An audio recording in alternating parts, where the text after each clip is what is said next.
C'est un sujet qui est intéressant parce que c'est un sujet qui suscite beaucoup d'intérêt. On se pose beaucoup de questions sur est-ce que ça fonctionne, quelles sont les controverses. Alors, il existe des controverses, mais on a aussi beaucoup de preuves scientifiques, au moins pour la gestion de l'arthrose. On a des preuves de l'effet du PRP, mais c'est surprenant de voir à quel point on s'interroge sur le PRP, alors que finalement, on s'interroge beaucoup moins sur d'autres substances qu'on peut être amené à utiliser, comme par exemple les chondroprotecteurs. Mais le PRP est un sujet d'actualité depuis maintenant quelques années. Ce qui manque, c'est pouvoir quantifier objectivement ces résultats, faire vraiment des études en double aveugle, etc., avec une systématisation méthodologique de l'intervention.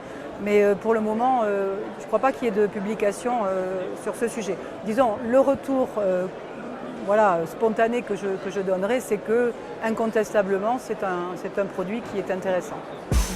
Je pense que c'est une innovation. Il nous manque encore un peu de données scientifiques pour vraiment savoir quand, comment optimiser les résultats du PRP. Mais c'est une arme supplémentaire pour nous aider à améliorer les résultats. On a des bons retours du PRP, les clients sont contents, les patients vont mieux, donc après chaque situation est un petit peu différente, mais on arrive à avoir des résultats qui sont satisfaisants avec le PRP. Ouais. On a des chiens qui vont très bien répondre au PRP, d'autres qui vont absolument pas répondre au PRP. Donc c'est vraiment une approche multimodale, moi je pense l'arthrose. Donc nous on utilise le PRP, on utilise aussi beaucoup les cellules souches. Parfois on a aussi la physiothérapie, pourquoi pas les médecines alternatives, que ce soit l'acupuncture, l'homéopathie, enfin tout est possible. Et pour le coup je pense que ce qui est valable chez le chien A n'est pas forcément valable chez le chien B. Tout le problème, c'est que c'est effectivement très subjectif et ça dépend des personnes. En tout cas, nous, dans notre expérience, on a vraiment l'impression que c'est très intéressant.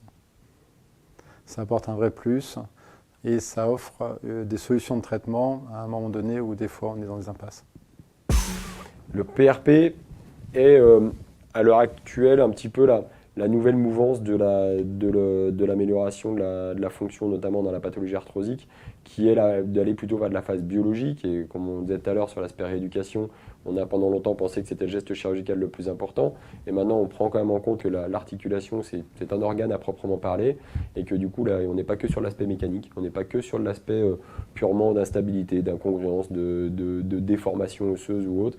Mais on est sur un aspect biologique avec des lésions cartilagineuses, une inflammation qu'il faut prendre en charge, et l'aspect biologique avec le plasma riche en plaquettes, avec les cellules souches qui sont disponibles également en médecine vétérinaire, prend de plus en plus de place et a de plus en plus d'intérêt.